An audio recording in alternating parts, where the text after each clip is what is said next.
तुम इदरान के साथ उस घर में रहना चाहती थी, लेकिन जमीन से दूर रहोगे तो अच्छा। लेकिन ये अपार्टमेंट उसके घर से कम है क्या? ये हमारे सर में खाक डालेगा। भी लॉकर में ज्वेलरी है, यहाँ जहाँ पर भी रखी है, जाओ और देखो जो जहाँ पे था वहाँ है या नहीं। शायद अपार्टमेंट के बिल्स कमाल के नाम पे आ रहे हैं। कमाल अपनी माँ और बहन को उसी फ्लैट में लेकर जाता है और बोलता है कि तुम चाहती थी अदनान के साथ उसके घर में रहो, लेकिन ये फ्लैट क्या अदनान के घर से कम है क्या? ये दोनों माँ बेटियाँ इतना बड़ा और खूबसूरत फ्लैट देखकर हैरान ही रह जाती हैं। कमाल अनुषा को पहली बार जिस पार्टी में लेकर गया था और जहाँ पुलिस का छापा पड़ गया था, अदनान उसकी फाइल निकलवाता है और पूछता है उस पार्टी को किसने ऑर्गेनाइज किया था, मुझे उसका सब कुछ डिटेल में चाहिए।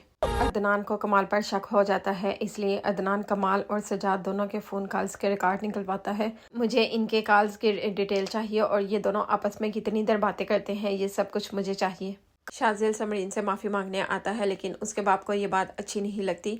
उसका बाप बोलता है कि तुम्हारी माफ़ी की कोई ज़रूरत नहीं, तुम समरीन से दूर रहो। शाजिल के बाप को भी शाजिल की सारी हकीकत का पता चल जाता है। वो शाजिल को बहुत ज़्यादा डांटता है और उसके मुंह पर थप्पड़ मारता है और बोलता है कि तुम्हें जो बड़े ये सोने के कंगन ला कर देता है, ये इसकी हराम की कमाई है। ये यहाँ सिर्फ समरीन को तबाह बर्बाद करने आया है। शाजिल ये सब बर्दाश्त नहीं कर पाता और ये इतना बदबख्त होता है कि अपने बाप को गले से पकड़कर नीचे गिरा देता है। कमाल धोखे से शाइला का फ्लैट अपने नाम करवा लेता है। अदनान को उसके सारे बिल्स देखकर पता चल जाता है कि कमाल ने ये फ्लैट अपने नाम करवा लिया है। अदनान शाइला से पूछता है तुम्हारे फ्लैट के पेपर्स और तुम्हारी ज्वेलरी कहाँ है? मेरे पास है लॉकर में। अदनान बोलता है जाओ जाकर देखो कौन कौन सी चीज़ मौजूद है और कौन कौन सी चीज़ गायब है।